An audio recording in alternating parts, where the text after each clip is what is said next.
গাজীপুরের কাপাসিয়ায় একই পরিবারের 5 সদস্যকে নৃশংসভাবে গলা কেটে হত্যার ঘটনায় এলাকায় চাঞ্চল্য সৃষ্টি হয়েছে।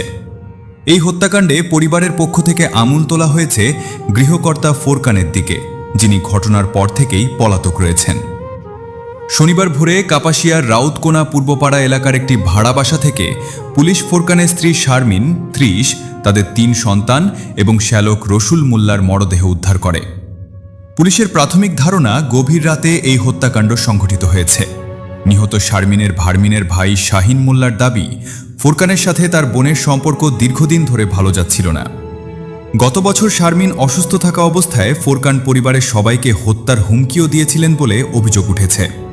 পরবর্তীতে পরিস্থিতি স্বাভাবিক হওয়ার আশায় চলতি বছরের জানুয়ারিতে তারা কাপাসিয়ার এই বাসায় বসবাস শুরু করেন।